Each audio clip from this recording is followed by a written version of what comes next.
today? Eh? What's today, my fine fellow? Today? Why, Christmas Day. Oh dear, oh dear, oh dear.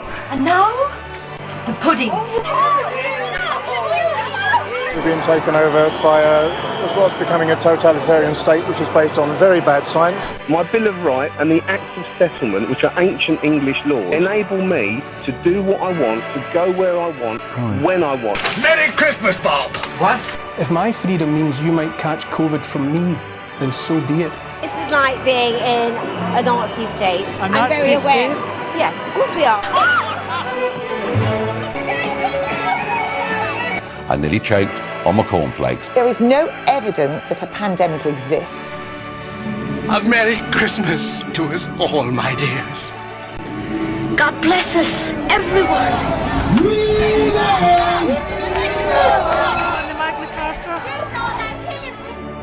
So they're just mouthing nonsense. Hi, my name is Lee McIntyre, and I'm a research fellow at the Center for Philosophy and History of Science at Boston University. And I'm here today to help you get through Christmas dinner with your relatives.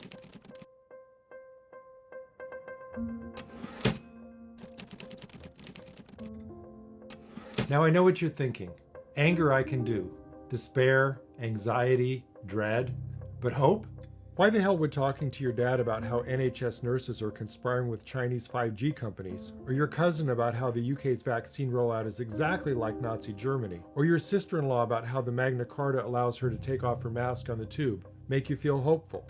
Well, because no matter how bad things get, you can talk to people, and sometimes even change their mind. The theory that talking to believers only makes things worse, and in fact causes them to double down on their mistaken beliefs, comes from a 2010 paper, and it's called the backfire effect. Well, it turns out that this particular part of the paper was unreproducible. Although it seemed real at the time, and it certainly wasn't fraud, it wasn't robust. When they went back to look for it, it wasn't there. And that's great news, because it means that while you might not succeed in convincing somebody to give up their mistaken beliefs, because this is hard, you're not going to make it worse by trying. So rule 1, have hope. Give it a try. That said, you know what else is not robust? The phrase, let's go shake some sense into them. Yeah, don't do that. I know how hard it is to be respectful, how tempting it is to just vent and scream, but it's not very useful. The literature shows that when hardcore science deniers change their mind, it's always due to one thing: empathy. Science deniers often turn to conspiracy theories because they don't trust systems or individuals. So don't give them one fewer person to trust. The worst possible thing you can do is lose your cool, get mad, and make the other person feel that you're trying to take something away from them or make them feel inferior. Instead, let them know that you care about them and that you're there to help. And the best thing that you can do practically to make that happen is... Jonathan Swift once said that you can't reason somebody out of something that they didn't reason themselves into in the first place. You may think that you have all the facts and perfect reasoning, and maybe you do, but be careful, because science denial often isn't based on facts, but identity. Take the standard line: the vaccine is not yet proven. Now you could bombard people with statistics, show them graphs and papers and review panels and meta-analyses and hundreds of data points combining to illustrate overwhelming scientific consensus.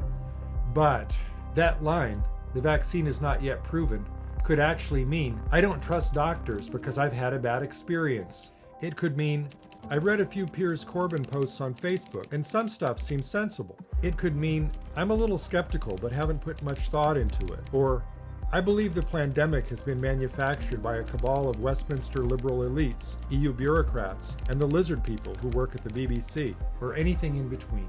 Every science denier is different, and you never know where someone is in their journey. But you know what won't help?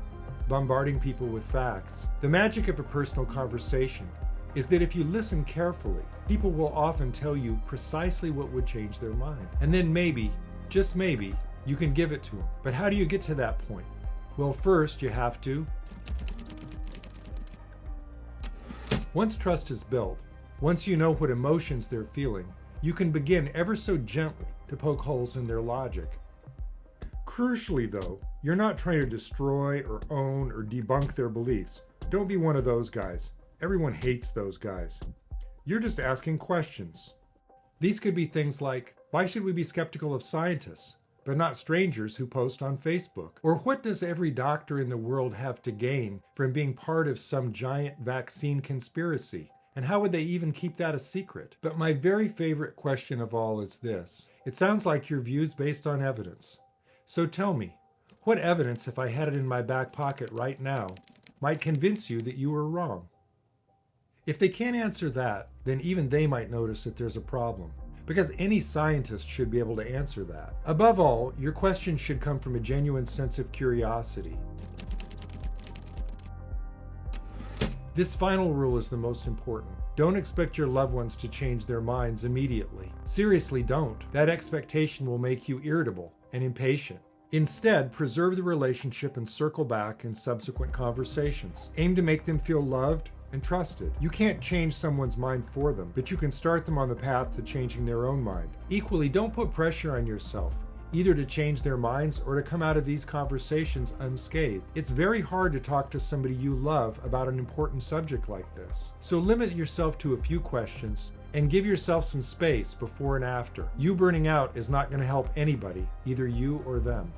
Whether you're religious or not, Christmas is meant to be a time for loved ones to get together, share gifts, sing songs, and eat too much food.